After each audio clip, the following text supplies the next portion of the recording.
Hello everyone, 2 minutes maths trick series में एक बार फिर से आप सबका स्वागत है। और आज एक बेहतरीन ट्रिक्स लेकर आया हूं कि आप एग्जाम में यदि इस टाइप के क्वेश्चंस आते हैं और इन क्वेश्चन को यदि आपको 2 सेकंड में बनाना है तो इन क्वेश्चन को 2 सेकंड में आप कैसे बनाओगे। जैसे ये क्वेश्चन लिखा है 1 1 1 कितने बार लिखा है 100 बार, 2 2 2 कितने बार लिखा है 50 बार और रूट लगा है। अब इसका आंसर क्या आएगा? तो इसका आंसर आएगा 3 3 3 3 आएगा 50 बार, वो आंसर हो गया। 1 सेकंड लगेगा, कैसे वो समझते हैं, उसके लिए लास्ट तक जुड़े रहिएगा। तो देखते हैं ऐसे एग्जाम में कोई भी क्वेश्चन आते हैं, क्या होता है कि आपके पास रूट के अंदर 1 1 1 को लिख देगा और फिर 2 2 2 को माइनस में लिख देगा। जैसे यहां 1 लिखा है कितने बार 100 बार लिखा है, माइनस में लिखा है 2 कितने बार 50 बार। जैसे यहां पे भी रूट में लिखा है 1 कितने बार लिखा है x बार, माइनस में 2 लिखा है y बार और इसकी वैल्यू आपको दी गई है ये कुछ, और आपसे यहां x y की वैल्यू पूछेगा। तो इन दोनों क्वेश्चन को हम समझते हैं कि कैसे करना है। पहले हम कॉन्सेप्ट को देखते हैं कि कॉन्सेप्ट है क्या, ठीक है। इसके अलावा इवनिंग में हमारा डेली एक बैच चल रहा है, 7 से 9 डेली हमारी क्लासेस होती हैं। फ्री ऑफ कॉस्ट बैच है, कंप्लीट फ्री बैच है, 45 दिन का क्रैश कोर्स है जिसमें हम क्वेश्चंस की प्रैक्टिस आपको करवा रहे हैं। तो डेली शाम 7 से 9 आप जुड़ सकते हैं। आप किसी भी स्टेट के एग्जाम की तैयारी कर रहे हैं, आपके लिए यूजफुल होगा। तो इस क्वेश्चन का कॉन्सेप्ट क्या है उसको देखो, ठीक है। आप एक बात समझो, यदि मैं आपसे बोलूं कि रूट में 11 में से 2 माइनस करो तो आप बोलोगे सर रूट में कितना आएगा, 9 आएगा, और 9 कितना होता है, 3 होता है। चलिए ठीक है, अच्छी बात है। अच्छा एक काम और कर लो कि आप 1111 में से 22 माइनस करो तो आप देख रहे होंगे कि रूट में कितना आएगा 1089, और 1089 33 का स्क्वायर होता है। स्क्वायर रूट आप निकाल सकते हो, पहले के वीडियोस आप देख लोगे।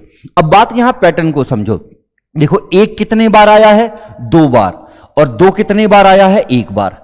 यहां 1 कितने बार आया है 4 बार, 2 कितने बार आया है 2 बार।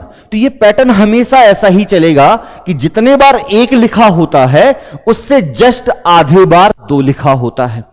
अब यहां होगा क्या कि जब भी यहां आप आंसर का देखोगे ना तो आपको केवल इतना याद रखना है कि भाई ये पैटर्न आपने देखा कि 1 जितने बार लिखा है उससे जस्ट आधे बार 2 लिखा है। तो यहां आंसर क्या होगा, यहां 2 कितने बार था 1 बार, तो 3 भी कितने बार आया 1 बार, यह आंसर है। यहां 2 कितने बार है 2 बार, तो 3 कितने बार आया 2 बार आया, यह आंसर है। मान लो यदि क्वेश्चन में इसमें हम देखें तो यहां 1 कितने बार लिखा है 100 बार, 2 कितने बार लिखा है 50 बार, जस्ट आधा लिखा है ना।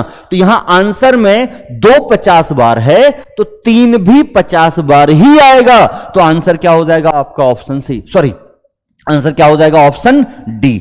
उम्मीद है समझ पाए होंगे। केवल ये पैटर्न समझना है, क्वेश्चन को तोड़ना आना चाहिए, और ऐसा कोई आपको मिले जो आपको एक बार सारी चीजें आपको बता सके तो आप ऐसे क्वेश्चंस को एग्जाम में 2 सेकंड के अंदर बना पाओगे। तो उम्मीद है आपको ये पैटर्न समझ आया है। यदि आप इस क्वेश्चन को समझ पाए हैं तो एक क्वेश्चन ये था, इसको जल्दी से हम देख लेते हैं। यहां 1 कितने बार लिखा है x बार, 2 कितने बार लिखा है y बार, और बराबर में 3 3 3 3 3 3 इस तरीके से कुछ है। यदि देखें ध्यान से तो ये 3 कितने बार है 10 बार लिखा है।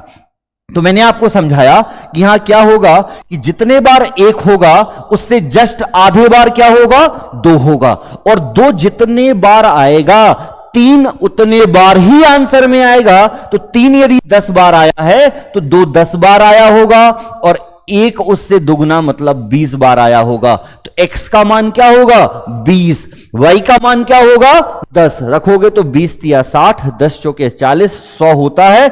आंसर क्या हो जाएगा, वर्गमूल निकालोगे तो 10 आएगा। तो आशा करते हैं कि आप इस क्वेश्चन को समझ पाए होंगे, आपको ट्रिक अच्छी लगी होगी। तो ऐसे ही बेहतरीन ट्रिक्स के लिए मेरे साथ मेरे channel maths with Abhishek Mishra पर जुड़े रहिएगा। Thank you.